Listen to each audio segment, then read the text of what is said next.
नमस्कार, मैं सोनाली और आप देख रहे हैं केकेटी न्यूज। रुक करते इस वक्त की बड़ी खबरों पर।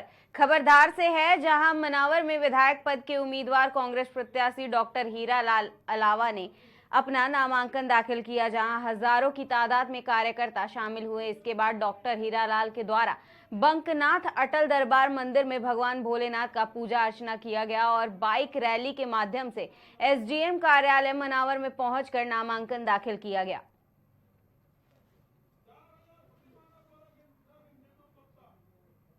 बनाया है, राष्ट्रीय अध्यक्ष का लेटर पैड बनाया है और जयेश के नाम पर उम्मीदवार राजनीतिक पार्टियों से कांग्रेस को हराने के लिए उम्मीदवार उतारे, उसका मैं खंडन करता हूं और इस बात से आप लोग को आश्वस्त करता हूं कि कांग्रेस पार्टी ने ही नए युवाओं को, युवा नेतृत्व को साकार करने के लिए 4 युवाओं को मध्य प्रदेश से जयेश समर्थित युवाओं को टिकट दिया है। भारतीय जनता पार्टी ने किसी एक भी युवा को टिकट नहीं दिया है और पूरा जयेश संगठन कांग्रेस पार्टी के साथ में है। तो कि जयेश एक सामाजिक संगठन है, जयेश एक विचारधारा है, जयेश संवैधानिक अधिकारों की बात करने वाली ये वैचारिक क्रांतिकारी संगठन है। ये कोई राजनीतिक पार्टी नहीं है, राजनीतिक दल नहीं है। जिन लोगों ने जयेश के लोगों का जयेश के लेटर पैड में उम्मीदवारों की घोषणा करी वो फर्जी है और इनका पूरा मैं तहे दिल से सबका खंडन करता हूं और प्रदेश की जनता से आगाह करता हूं कि जो समाज के सौदागर हैं, आज जयेश का राजनीतिकरण करने पर तुले हैं।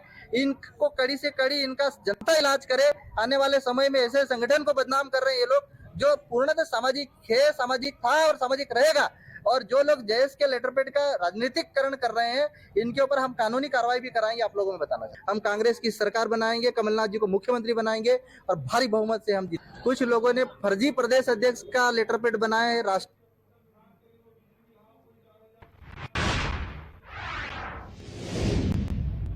जनपद बहराइच के कैसरगंज लोकसभा क्षेत्र से भाजपा सांसद और पूर्व अध्यक्ष कुश्ती संघ कद्दावर नेता ब्रजभूषण शरद सिंह, जनपद बहराइच के समाजवादी पार्टी के वरिष्ठ नेता स्वर्गीय डॉक्टर मोहम्मद आलम सरहदी के आवास पर पहुंचे। आपको बता दें कि बीते कई दिनों पहले उत्तर प्रदेश के जनपद बहराइच की पावन भूमि पर लंबे समय से जनता के लिए समर्पित समाज सेवी और समाजवादी पार्टी के वरिष्ठ नेता डॉक्टर मोहम्मद आलम सरहदी के देहांत से पूरे जनपद बहराइच के साथ साथ पूरे प्रदेश में शोक की लहर देखने को मिली थी। वहीं सांसद ब्रजभूषण शरण सिंह उनके आवास पहुंचकर उनके परिजनों से मुलाकात की है।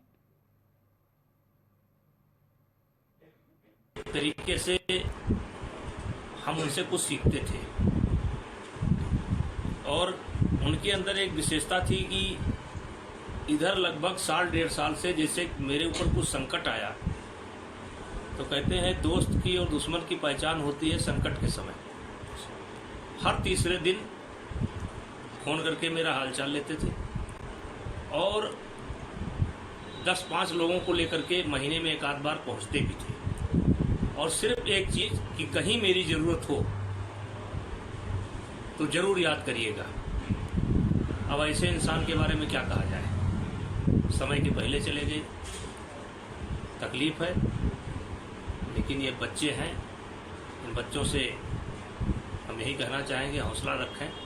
दुनिया में जो भी आया है वो जाएगा, कोई कुछ दिन रह करके जाएगा, कुछ समय के पहले चले जाएंगे, लेकिन बहुत नेक इंसान थे। मैं भारतीय जनता पार्टी का सांसद हूँ, लेकिन दोनों ऐसे गले मिलते थे जैसे लगता था कि हम भाई मिल रहे हैं। तरीके से हम उनसे कुछ सीखते थे।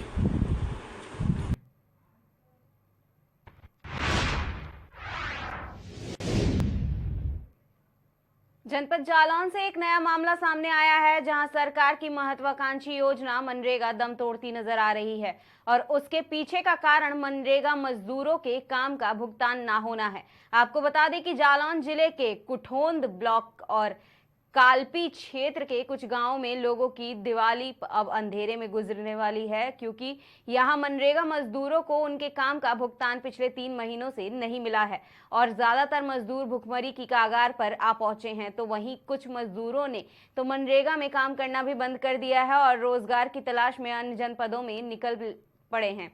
ऐसे में बड़ा सवाल यह उठता है कि आखिर इसके पीछे के जिम्मेदार कौन है। क्या समस्या आ रही है आपको? समस्या तो साहब जी आ रही, काम करने के लिए तैयार कि हमारे पैसे भी नहीं आ रहे, हम परेशान हैं। कब से भुगतान नहीं हुआ आपका? सावन की पहले से नहीं आ रहा है। क्या चाहती हैं आप? हम काम करने से चाहते, पैसे नहीं आ रहे, पैसे भुगतान करो, हम काम करें। ये आ रही है कि मेरा सामान से पैसा नहीं मिला है।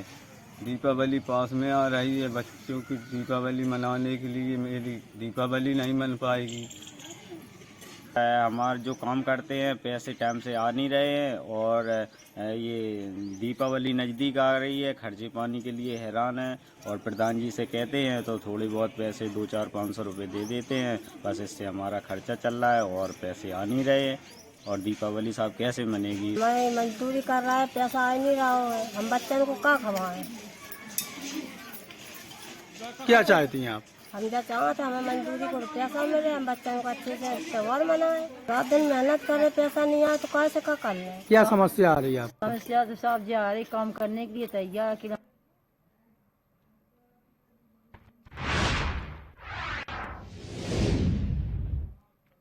कान्हा की नगरी श्री धाम वृंदावन के सप्त देवालयों में से एक ठाकुर राधा दामोदर लाल मंदिर में इन दिनों कार्तिक मास का उल्लास अपनी चरम सीमा पर चल रहा है। वहीं वृंदावन के सप्त देवालयों में कार्तिक मास के मौके पर देश ही नहीं बल्कि विदेश से भी श्रद्धालु वृंदावन पहुंचे हैं और कार्तिक मास के नियम सेवा करके पुण्य फल लाभ अर्जित करते हैं। वृंदावन के सत्य देवालयों में से एक ठाकुर राधा दामोदर लाल मंदिर में कार्तिक मास का एक अलग ही उत्सव मनाया जाता है। इसमें मंदिर परिसर के द्वारा कई सामाजिक और धार्मिक आयोजन किए जाते हैं।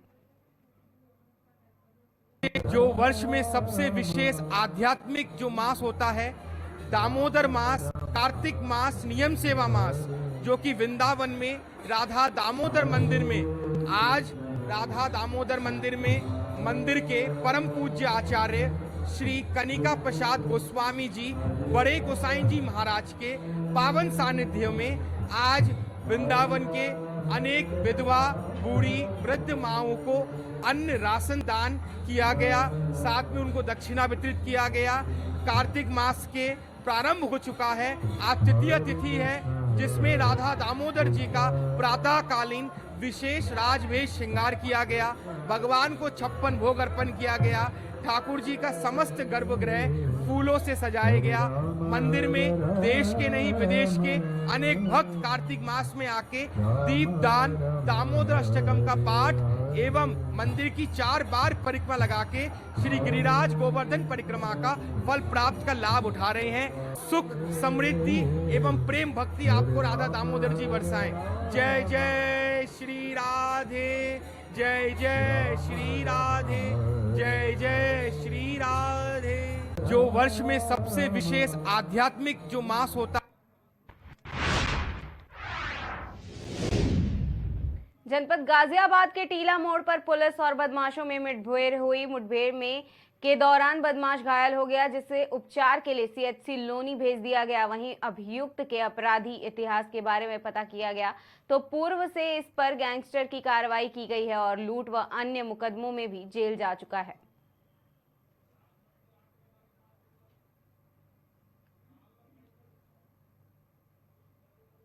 आज दिनांक 27/10/2023 को थाना टीला मोड़ को जरिए मुखबिर सूचना प्राप्त होती है कि मुकदमा अपराध संख्या 611/23 में वांछित अभियुक्त सौरभ पुत्र धनपाल, जो मोहम्मदपुर गांव का निवासी है, वह बंधा नहर से कहीं जाने के फिराक में है। इस सूचना पर थाना टीला मोड़ की फोर्स नहर के पास पहुंचती है तो उसे देखकर अभियुक्त भागता है तथा पुलिस पार्टी पे जानलेवा तमंचे से जानलेवा फायर करता है।